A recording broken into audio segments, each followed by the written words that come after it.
Today, we talk all the recruiting.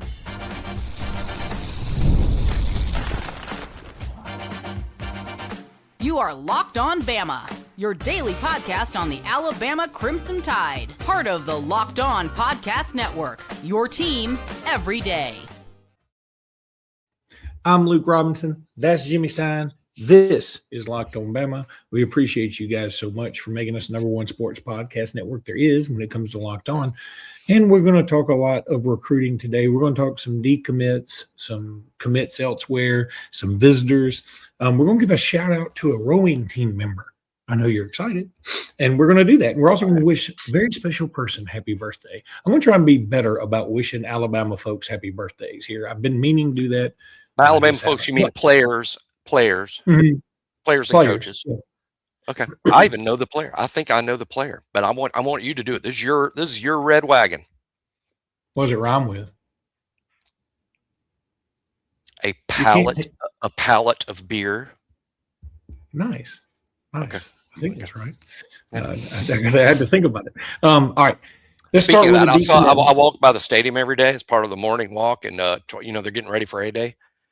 I saw them unloading the Miller Lite truck and the Michelob Ultra truck, putting it into, and I'm sure it's for A-Day and probably the Morgan Wallen concert. Yeah. That was the most Miller Lite I've ever seen in my life. I almost cried. With tears I of almost joy. cried. Oh yeah, I was like, this is fantastic. We took pictures. Let's start with the decommitment. Nash Johnson, the cornerback who's been committed to Alabama for quite some time, a 3-star out of Georgia. I mean, I think he's a good player. I think he may end up being a 4-star, whatever. But this feels like a mutual parting of the ways. It's basically been hinted at by every moderator there is for the last 4 or 5 months. It just hadn't happened. And as Andrew Bone put it, I think he's like, Nash Johnson finally decommits. And he may end up at Auburn, and I think he's a good player. This isn't sour grapes. I'm okay with it. I mean, I would have been okay if he's in the class, okay with him not in the class. I mean, I think it's fine. Yeah, this is not a real, I realize that it's a big story, and this is the way the recruiting industry works, right? So for those that want to know, if he's been decommitted, why is this a story now? Well, because kids make public announcements, and when they make public announcements, they announce to the world, I'm committed, so they go on the list. They don't take them off the list until the same kid publicly decommits. They know the kid's not going there. Because they have sources, they talk to people, they know what's going on, but they're not going to take the kid off the list until the kid makes a public announcement decommitting, and that's what happened. But this has been kind of the writing on the wall for a long time. As Luke said, mutual is a good way to put it. You know, these super, super early commitments, the crazy early ones, there's a shockingly high decommitment rate in those. You just can't get too excited about them unless it's just a kid that's just a total gump like a Trent Seaborn would be. But this isn't a surprise.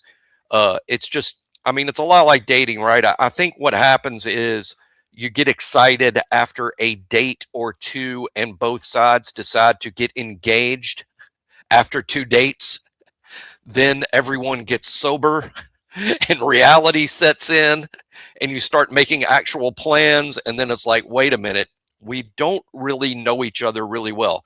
And I say all that to say, by the way, this often ends up about money. So not the engagement dating part. I'm talking about the commitment part. So no big deal here. This is not a big thing.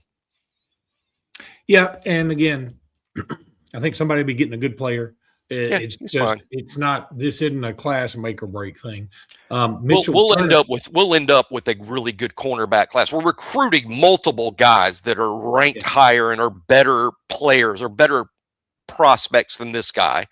But he is good. He's a quality SEC cornerback prospect. So I describe him. But I think we will do fine at corner. I mean, just look at the corners on the team. Of course we will. Mitchell Turner, the defensive lineman you and I both love out of Mississippi. Yep. He has essentially named Alabama his leader. He'll be committing, relatively shortly. And it feels like it's going to be Alabama again.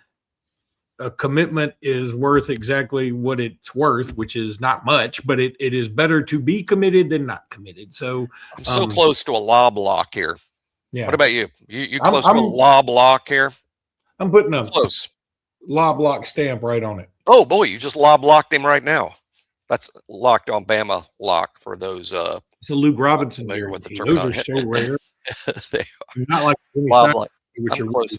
Hey, and shout out to us, by the way, when Alabama offered Mitchell Turner, he wasn't ranked anywhere by any place, but we right here on Locked On Bama, we loved that kid from the jump, said he would be highly ranked. Now he's a national top 100 player. So he's an elite blue chipper.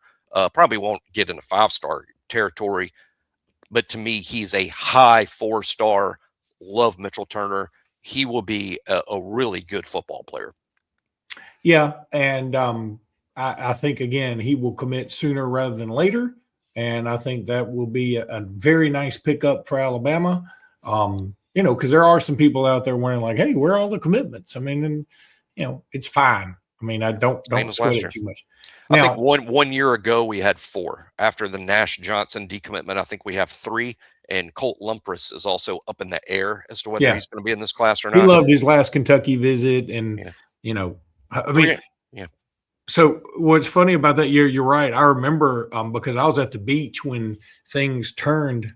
The tide turned in favor of Alabama for all these commitments. Everybody was worried to death. Then we got this flurry of commitments, and I remember being at the beach, having to leave the beach several times to do emergency podcasts we do for commitments, and things got better. And I think that's what's going to happen again this year. Now, speaking of tight ends, when it comes to Colt Lumpras, Alabama is offered another tight end in Ridge James out of St. Louis. Another tight end. I mean, we love us some tight ends. He's a 2028. He's a 2028 guy. He is. I know, but I'm just saying. Oh, we do offer a lot of tight ends, and we look at a lot of tight ends. There's currently 7 on the roster, which is a lot, but that 7 number includes Danny Lewis, whose health situation is up in the air. And the normal number of tight ends we carried under Nick Saban is around 6. But that was when there was just 85 players on scholarship. Now there's 105. So it does make sense that you would go above what you used to. So 7's not crazy. And right now you have 2 tight ends committed in the 27 class, Colt Lumpras and Oakley Keegan. But keep in mind, Colt Lumpras, that commitment's kind of up in the air. Why? Well, at the time Colt Lumpras committed to Alabama, we didn't even have a tight end coach. Now we do. I don't even know that they've met in person. It's only fair that they develop a relationship before Colt Lumpras is 100% on board and before Alabama is 100% on board with, hey, this is who Richard Owens wants to coach. So I think that's a part of why all of that's going on. But Alabama's in it with several good 27 tight ends. Ridge James, who Luke is referring to as a top-rated tight end in 28, is a big deal. I think he's a number 2 player in Missouri right now in the 2028 class. Big kid, too, 235, and hadn't even started the 11th grade. So that's a big kid. He'll end up being a 260 guy like Caleb Edwards. So excited about him liking us. Pretty tough to beat Missouri for some of their in-state kids that they like. Missouri's a low-key big spender when it comes to kids that they really like. Yeah, I mean, again, you sort of hope for the Bama bump on the recruiting, not necessarily in the star ranking, but in the recruit's mind in some of these. So we're going to talk about a guy that committed somewhere else that Jimmy and I loved and hate to lose him. But I want to tell you about FanDuel right now. Y'all know I love FanDuel. The NBA playoffs are here, where every possession matters.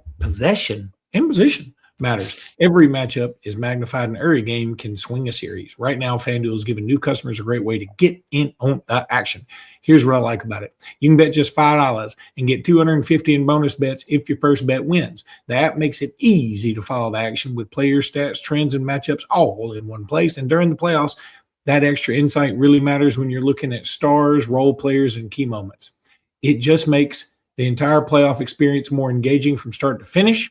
Head to FanDuel.com to get started. FanDuel, where you can play yo game, Jimmy Stein says. Okay, Max Hiller, Yep. or Maxwell Hiller, he is committed to Florida.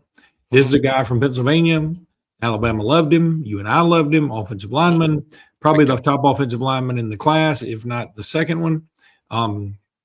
Alabama seemed to have a lead for a little bit. Yep. Florida got heavily involved. I think Florida hired their Penn State's offensive lineman coach or something, and that may have helped a little bit because he's from Pennsylvania. And I think in the end, Florida probably just offered more immediate playing time. And I don't know about the money. I'm guessing Florida probably offered a little bit more money too. I hate to lose him.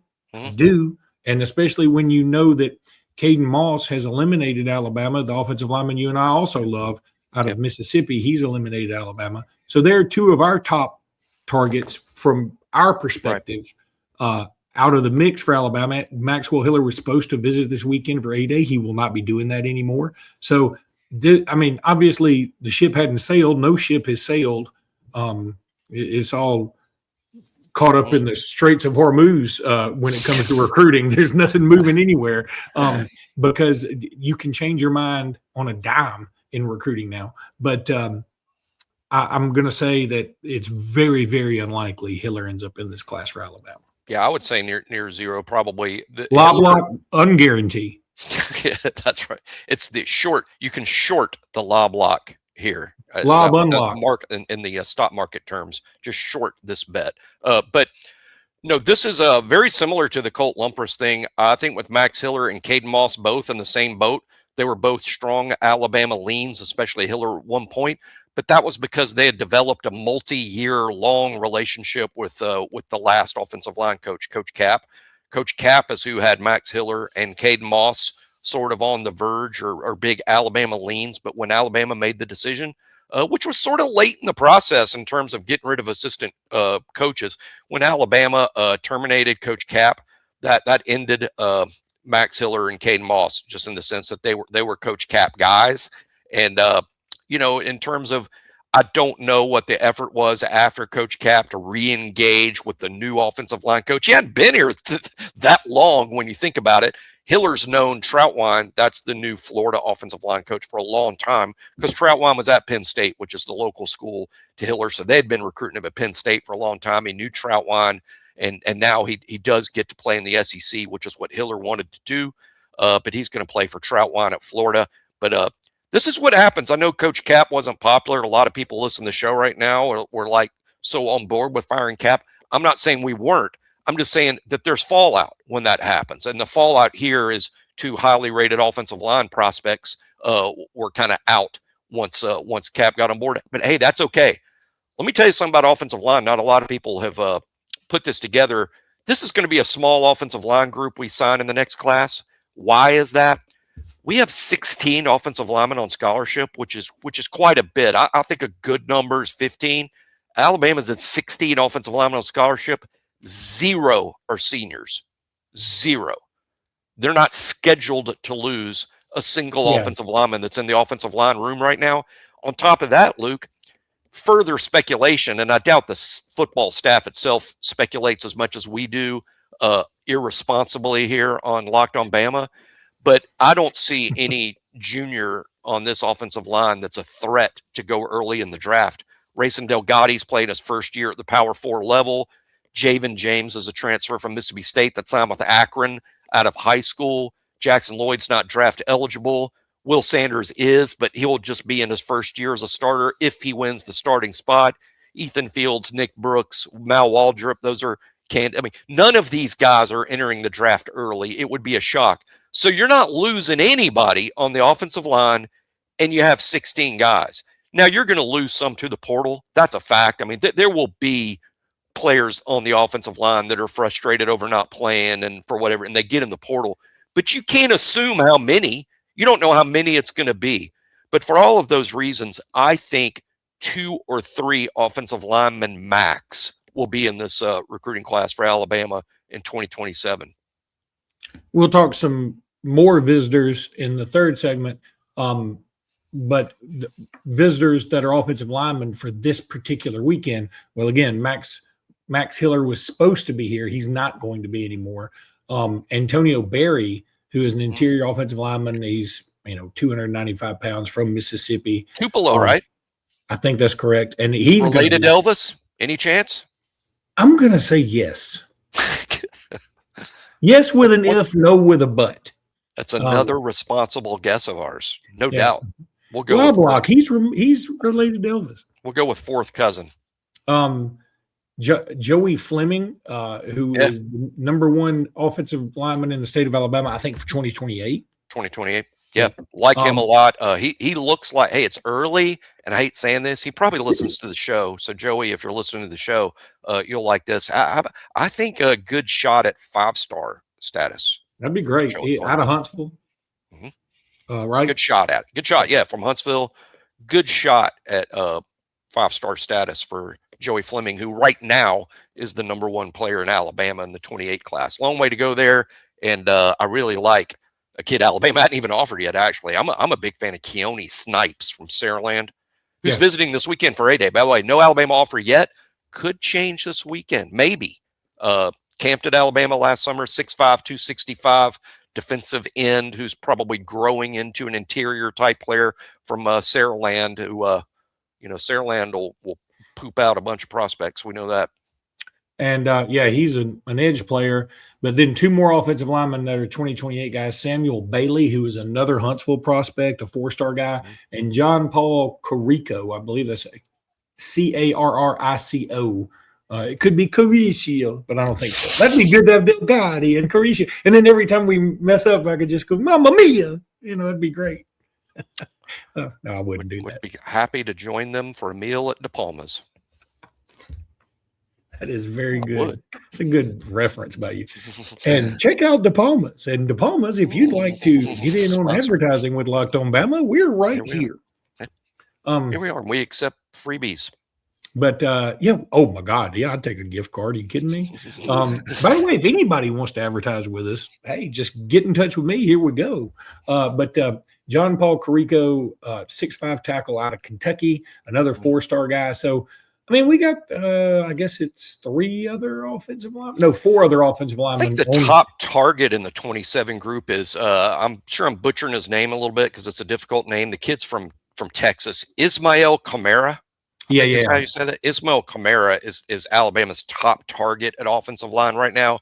He's going to be a tough signee because he's from Texas and the Texas schools want him. So does Oregon. And when I think high priority Texas schools and Oregon, let's just go ahead and hope that the kid has a good accountant. Kid's going to be counting a lot of something. He'll be tough to land for that reason, but he loves Alabama. He's over the top in his praise for what he thinks of Alabama's program. So it's very possible. It's very possible, but he's the guy Alabama likes the most. He's an interior offensive line prospect from Texas.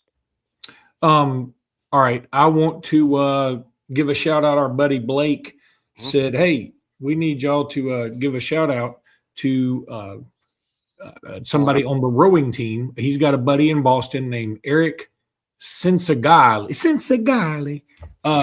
His daughter Jade Sensagali is on the rowing team, and the rowing team just moved up to 13th in the nation. That's the highest ranking ever. Yeah, highest they've ever been. Very cool.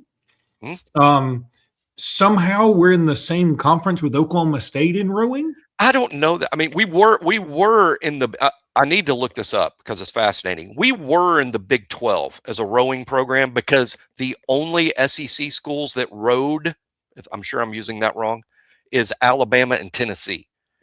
Now, Oklahoma and Texas, when they join the SEC, they have row teams. So now you have 4. So I'm not sure if that means that the SEC is its own thing now, or is Alabama still in the Big 12? I don't know.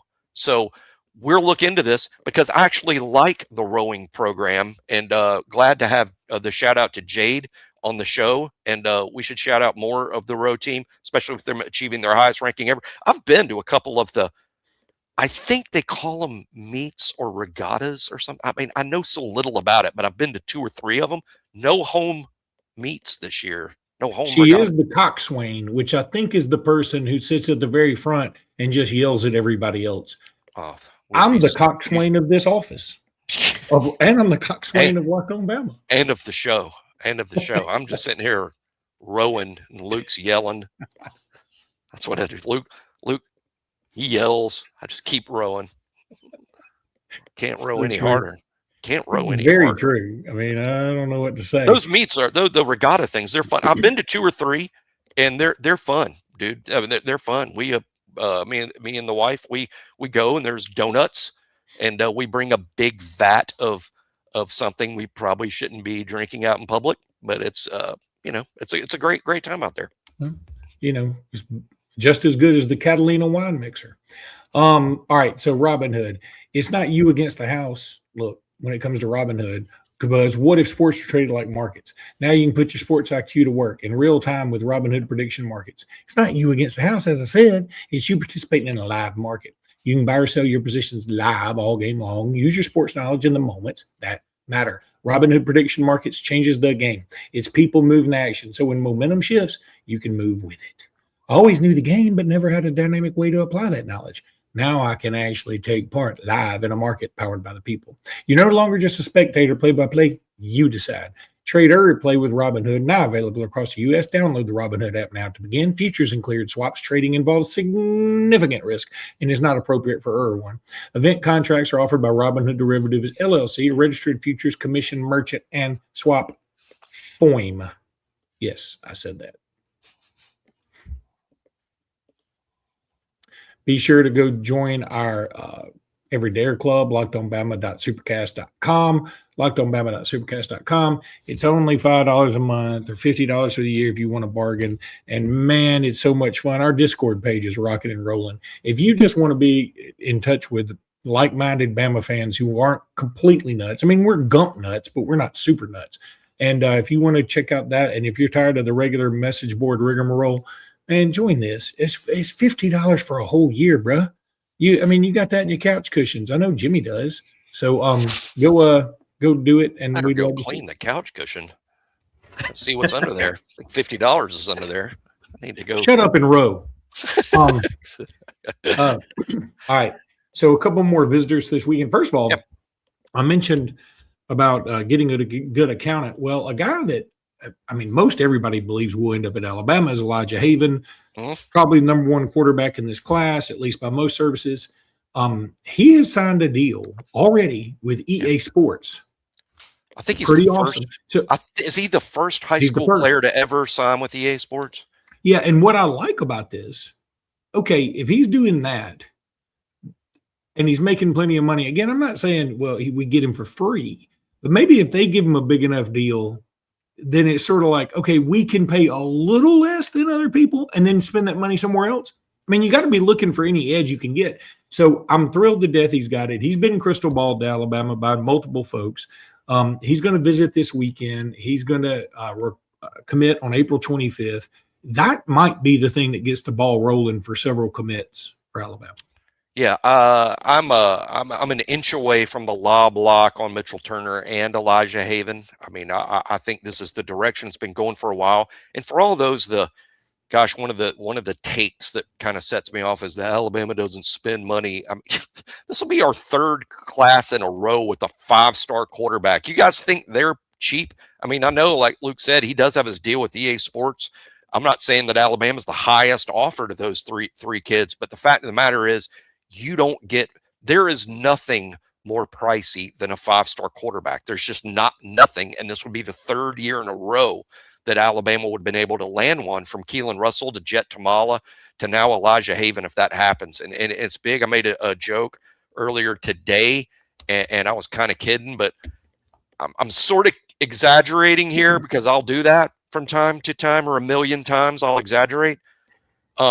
Elijah Haven plus Monsoon Sales, that's good for me. I don't know that I need anyone else. I would take Elijah Haven and Monsoon Sales and for lack of a better term, filler. And I'll take Trent, of course. We're big Trent fans, and all the kids committed to us, but what I really mean is my year for recruiting will be fulfilled by simply Elijah Haven and Monsoon Sales signing what is viewed by many as the top quarterback in the country, along with the top wide receiver in the country, who's a physical freak. I mean, Monsoon Sales is a physical freak. He's not just the number one receiver. He's 6'5" and runs a true 4.4. He's got great hands. He's just a check every box guy. I'll be thrilled. And today, Alabama's in great shape for both. Xavier Sabb is also going to be on campus this weekend. He's a 5-star wide receiver. Now, I think, he is going to be a wide receiver. I thought he was listed as an athlete, which is number, but I guess he could do something else, but he's probably going to be a wide receiver. Yeah. Nigel Newkirk, running back, you and I both love. Let's see, we talked about Antonio Berry, Tavares Harrington, a 6'3" defensive back from Chicago. Now we're talking those big, tall, rangy defensive backs that Alabama loves. Yeah, a little extra comment about Tavares Harrington, the safety that I like a ton. I hear on top of everything else, he's a fantastic person. And I love hearing that because I love adding it to the locker room. But much like, let's say, like a Jeremy Bernard, who Alabama had last year, who's just as good of a guy as you'll ever have in the program. I hear Tavares Harrington is kind of cut from that cloth. I'm a big fan of a couple of in-state safeties. I like Junior Tua Opo from Thompson, formerly known as Junior James. He's changed his last name, but Junior Tua Opo from Thompson and Jaden Aparicio Bailey from Prattville. I'm a big fan of both. We'll see what happens with their recruitments. Oakley Keegan, who is another tight end who's committed to Alabama, he will be on campus, along with Malik Howard, another tight end who Huge is Malik Howard fan. Huge, and he's got a 6'10" wingspan. Yeah, that's what I'm talking about. There are two tight ends. I want, speaking selfishly, I want two tight ends in this class. One is going to be Oakley Keegan, and that's great. I want the other one to be either Colt Lumpras, who's committed to us now, or Malik Howard. That to me is the wish list for me in the 27 group. Those two tight ends, you can add two. You got 7 right now. Danny Lewis is a senior. And then Samarco doesn't play a lot. I mean, we'll see what happens there. But I like adding a couple of guys there. And what you want to add is a Y and an H, because tight end is really two different positions in Alabama's scheme, a Y and an H. I think Oakley Keegan is a guy capable of doing both. To me, he's more like a Y, but Colt Lumpras and Malik Howard could be H types. And then a couple other things. A-Day is at 1:00 Saturday. Jimmy, I can look this up, but I figured we'd announce it. Can you watch the game anyway, like on ESPN Plus or anything? No? No. Okay. Well, is it going to be on radio at all? It will be on the radio. Chris Stewart and Tyler Watts will be on the radio call. Okay. All right. So that's what I'll do because I got too much daughter soccer stuff. I'm going, and so we will at some point. I mean, I'm going. It may just be the normal Sunday show, but I'm there. So for those, we're doing post game Saturday. Okay, maybe a little after. I got something to do right after post game. I'm the coxswain. We do it when I say. You can yell, but I can only row so hard. And do you know how hard it is to row from Bryant Denny all the way to my condo? Rowing is very difficult in the concrete jungle that is the campus. When I say I'm the coxswain, people say you got it half right. First half. Anyway, Mr. Swain. So, and then the other thing, happy birthday, Houston Millette. We went live last night. I did with Michael Southern because you and I, this is our fault. We did not talk about LeBaron Philon declaring for the draft because it was understood, and we got a lot of football talk, and that's what most people want to hear, and also some Batman and Robin things we talked about. But so we didn't talk about Philon. We didn't talk about a lot of basketball stuff necessarily yesterday when we should have. And so I was bored last night, and so I said, hey, I'm just going to see if Michael Southern can go real quick and talk about this because he's a good voice for it. And so we waxed poetic about LeBaron Philon for a while, who is a Gump. But I don't know that it's so rare to have a Gump like Houston Millette, who really had no tie to Alabama whatsoever. And then he comes in last year. He's hurt. He's not being able to play. He gets another year of eligibility. And he comes in this year, and he's has this reputation as a marksman, and he was a pretty good shooter. He was, I mean, he didn't like the world, but he's a good player the for thing sure. the thing that you'll always remember him for is not necessarily his key 3-pointers. It'll be his diving timeouts, his getting in the middle of all the loose balls, and then on top of that, his like leaving the arena for the last time, still on his Bama jersey, didn't want to take it off. I mean, let me tell you something. That's the kind of guy. I don't know what his grades are like or anything, but I hope he never has to hurt for a job in Alabama, because people are like, you know what, I love you, and you sacrificed, and you also care like I care, so I'm going to give you whatever you need to be successful. And Houston Millette, man, that's a dude that we need to celebrate. Here's my hope that eventually he ends up on the staff in some capacity, that if he wants to be a coach, because I think he could be a coach that, you know, people listen to. The coaches that usually end up being pretty good are not the ones that were superstars when they played. They were guys they were sort of hustle guys and practice warriors. Like Petway. Although Petway was good. Yeah. Petway was a good player, but no one was surprised when Antoine Petway became a coach. And in that way, my full expectation, Houston, I mean, I'm sure, you know, he's a smart kid. He can do whatever he wants. I think his dad's in athletics administration, and he may choose to go, quote, the front office route, and that would be fantastic too. But I think Houston Millette was built to be the leader of young men, and he needs to go into coaching. I'm sure he's going to have some opportunities to continue to play basketball, and if he wants to continue to play, I think that's great, because he's at that age to do it. And all you're doing when you continue to play basketball, Houston, is add to your basketball reservoir of knowledge. It's probably going to help make you a better coach. But I think you should coach. I think, you know, he'll know what he's called to do, because, you know, I think he's very in touch spiritually. He'll know what he's called to do. He just seems like the perfect leader of young men. Yeah, I'm with you on that. I mean, just happy birthday, buddy. I hope you go out there and get whatever you want. If you're super 23, I understand. Yeah. 23 today. I hope that you have something really fun happen to you today. How about that? That's as clean as I can say it. I like the birthday cakes at Publix myself. Go get a birthday cake from Publix. They do. They load up the icing. Let me tell you something. I'm a Publix fan when it comes to Publix does well. There are 3 things. They're chicken fingers. It's not even it's like a finger if the chicken was Andre the Giant of chickens. And then the apple fritters and their cakes, they load up the icing on their cakes. I'm pro icing. The apple fritters are outstanding. Now that you mention it, that's a great call. Yeah. Apple fritters, hard to beat, bro. All right, that's going to do it for today's pod. We'll be back tomorrow morning. Until then, roll tide, everybody. Roll tide.